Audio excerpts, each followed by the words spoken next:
Ya oke guys, balik lagi dengan Jaki ya. Assalamualaikum. Dan pada video kali ini gue mau bahas salah satu saham yang di request oleh teman kita di YouTube guys, yakni XL.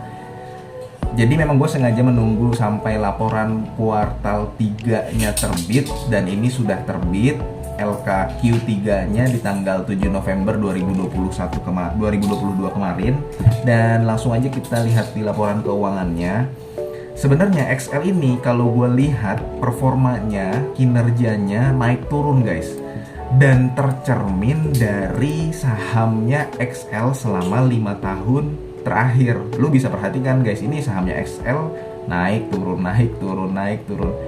Nah, gue juga bingung ya terkait dengan industri XL ini bagaimana, barangkali apa yang membuat si XL ini naik turun. Barangkali lu yang paham lapangan, lu yang paham industri telekomunikasi bisa berbagi informasi, karena terus terang gue hanya fokus ke laporan keuangannya, pertumbuhan kinerjanya. Nah sekarang kita coba langsung bahas laporan keuangannya.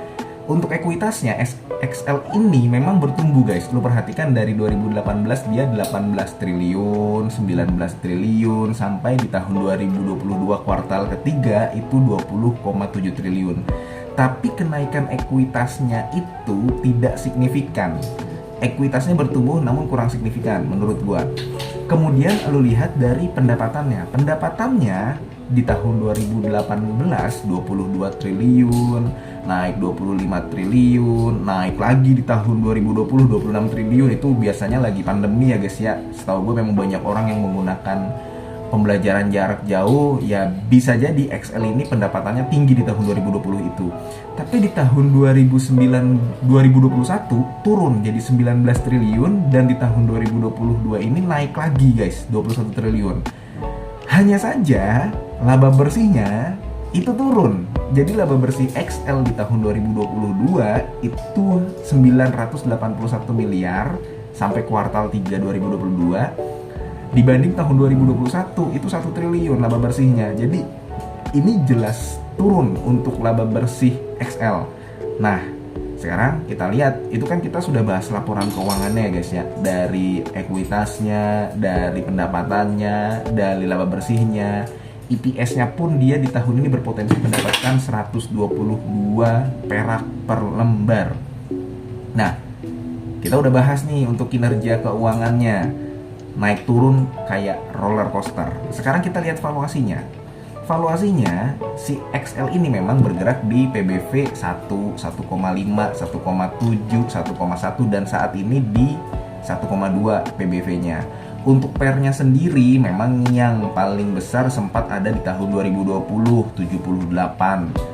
Di tahun 2022 ini pernya adalah di 20. Dan sebenarnya XL book value-nya selalu naik. Book value-nya di harga 1.700, 1.780, 1.900 di tahun 2022 ini. Jadi sebenarnya harga sahamnya naik turun, performa dan kinerjanya naik turun, book value-nya naik terus tapi tidak signifikan, ekuitasnya juga naik terus tapi kurang signifikan, seperti itu guys. Nah, kita udah bahas nih guys ya untuk valuasi sama laporan keuangannya. Sorry guys, kameranya agak gerak-gerak, tadi ada anak gua di bawah meja.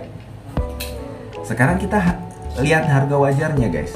Harga wajar dari XL ini setelah gua hitung ya guys, kalau pakai Benjamin Graham itu kan gue biasanya menghitung harga wajar dari rumusnya Benjamin Graham aja, ngelihat pernya, ngelihat PBV-nya, kemudian ngelihat EPS dikali EPS itu, kemudian dikalikan book value-nya di akar. Nah, harga wajar dari si XL ini ada di angka 1988. Nah, sekarang gue balikin lagi ke lu ya. Kalau misalkan lu melihat saham seperti ini, dia harga saham saat ini sudah lebih di atas harga wajar. Pertama. Yang kedua, kinerjanya menurun. Tuh yang kedua. Yang ketiga, dividen yield-nya kecil. Nah, gue balikin ke lu. Kalau lu menemukan saham 3 poin seperti ini, kira-kira menarik atau tidak? Seperti itu guys.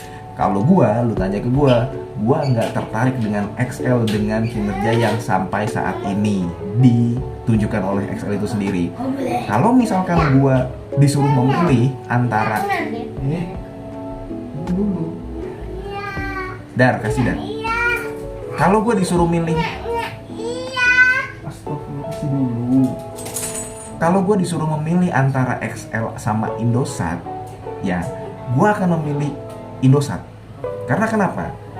Dia dividen yieldnya gede guys, apalagi ekuitasnya udah naik tinggi kan sejak merger sama Tri.